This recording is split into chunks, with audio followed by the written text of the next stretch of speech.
apa ini. Jadi seolah-olah lo emang juga hobi juga main bulu tangkis gitu. Itu jadi lu baca-baca aja kayak gue nih, gue mau ketemu klien. Gue baca berita tiap hari walaupun cuma 5 detik, 6 detik tapi minimal itunya gue baca tuh headline-nya apa gitu kan. Nah, itu nanti gue kembangin sendiri. Nah, tapi kalau lo kan ini lo lebih spesifik kan. Karena kalau orang yang gue temuin itu kan nggak melulu dia hobinya itu olahraga. Jadi gue lebih ngobrolnya itu lebih meluas gitu kan. Pertama gue tanya dulu siapa gitu, apa kabar ibu bapak apa segala macem. Nah karena lo lebih spesifik detail, lo harus tahu per bulu tangkisan. Gimana lo mau jual produknya kalau lo nggak mau ngasih materinya. Lo harus tahu yang bagus, ini bagus pak, ini begini. Lo harus tahu juga nih produk yang lo mau jual apa.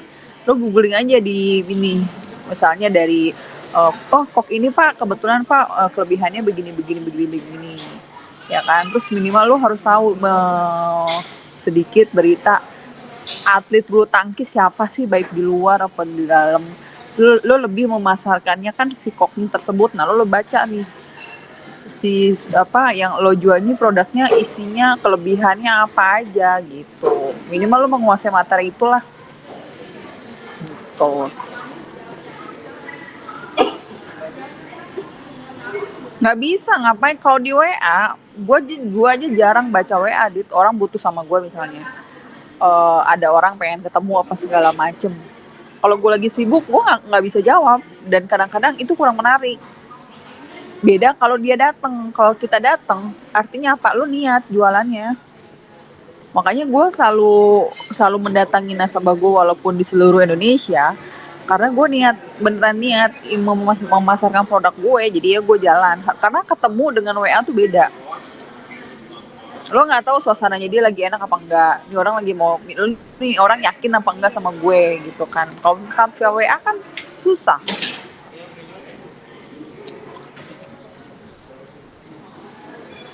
Hah? Ya lo bilang ini Pak, saya memperkenalkan diri dulu Pak, salam saya awalnya apalah bla bla segala macem. Boleh izin minta waktunya Pak untuk bertemu gitu, untuk kami lebih menjelaskan lagi produk kami bla bla segala macem gitu.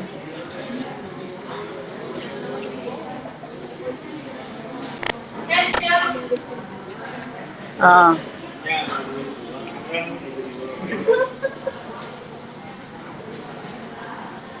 iya. Ya tergantung lu, jangan gini, lu masih dapat dulu bisnis ya baru lu entertain, jangan lu keluar banyak tapi lu nggak ada bisnisnya ngapain. Lo maintain dulu dia, lo kan gini, lo ditarget nih misalnya.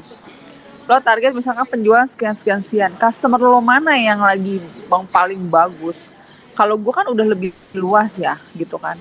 Itu biasanya gue memanjakan customer gue dengan apa? Satu, kalau dia ulang tahun gue ngucapin gitu kan, gue ngucapin. Bahkan kalau dia big customer gue bawain dia kue, dia udah datang ke sana bagus segala macem gitu, entertainnya begitu. Tapi kalau misalnya tapi ada juga yang nasabah misalnya harus, kadang-kadang kalau misalnya jiwa marketing kita udah jalan, kita akan tahu kapan kita harus mengentertain dia walaupun belum ada bisnisnya, kapan. Karena dilihat dari tipe kalau orangnya, oh ternyata orang ini misalnya pertama gampang diajak ketemu, pas dia makan siang, Pak izin yuk makan, izin ngajak makan siang bareng yang deket-deket sini di mana ya Pak gitu. Gitu aja, nggak apa-apa, itu juga sebagai peluru lo, yang penting lo punya peluru aja buat buat nembak dia gitu, maksudnya punya bekal lah lo buat, ya lo kan jadi memasarkan produk itu kan pasti lo ada budgetnya kan, budget untuk mengambil hatinya gitu ibaratnya gitu. Penting banget, lo nggak boleh bau, lo nggak boleh dekil ya.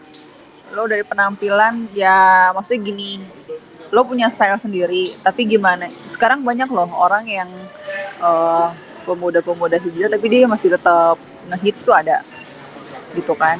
Kalau gue kan emang dunia perkantoran gitu kan ya. Jadi gini, lo sendiri nih misalnya, kalau kita mau membeli sesuatu nih gitu kan sama orang, atau kita minta sesuatu sama orang.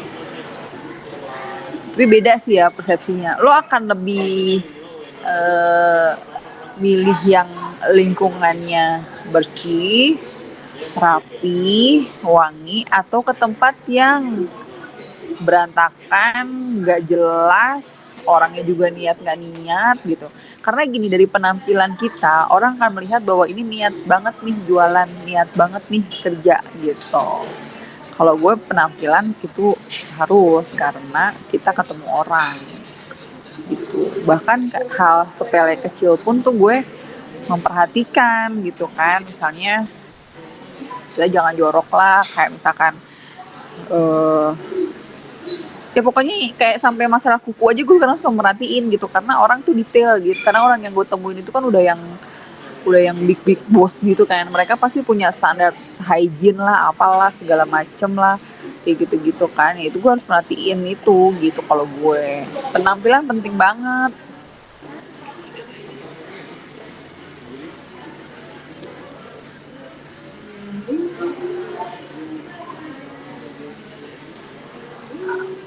Banyak, banyak. Gue lihat dia rapi, bersih gitu loh. Jadi wangi ya, wangi itu gini. Mungkin gue nggak ngerti sih ya, cuman tapi dia wangi gitu. Maksudnya wangi entah dari pewangi molto kah gitu. Kalau misalkan lo nggak boleh pakai parfum gitu ya, misalkan pakai kok. Yang gue itu sih dia wangi gitu, tapi wanginya tuh wangi kayak ya pokoknya nggak bau lah gitu loh.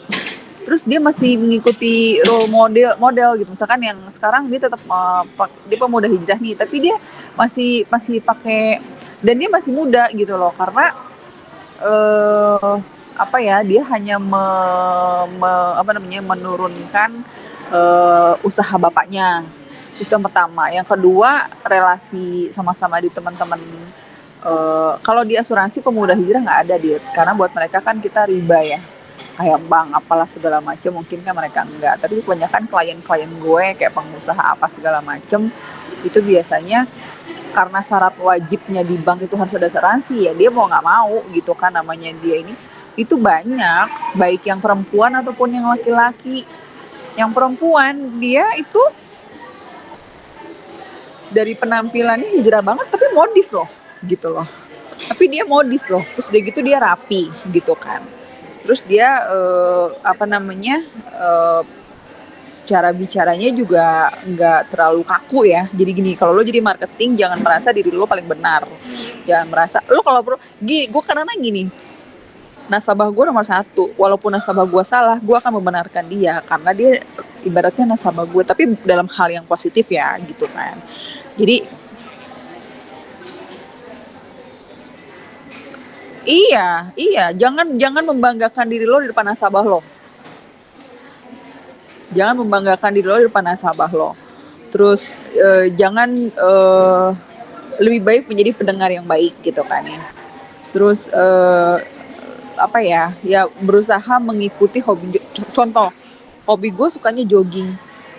Kalau gue itu gue harus bisa, kalau gue kadang-kadang dia nemenin dia jogging gitu kan, nemenin dia jogging apa segala macam. Kalau udah deket banget ya, udah deket banget tuh sampai kayak gitu.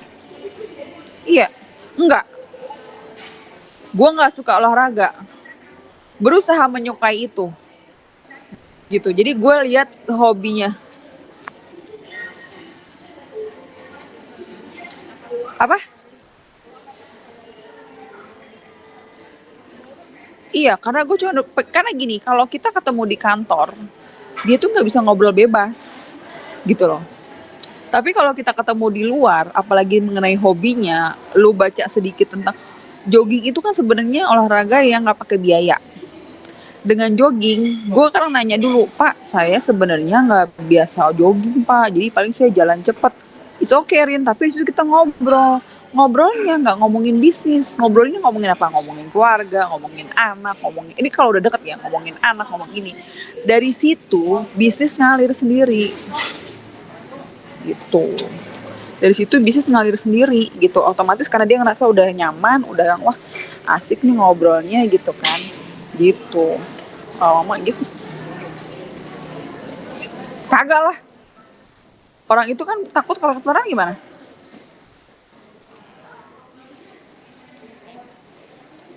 Nah, apa?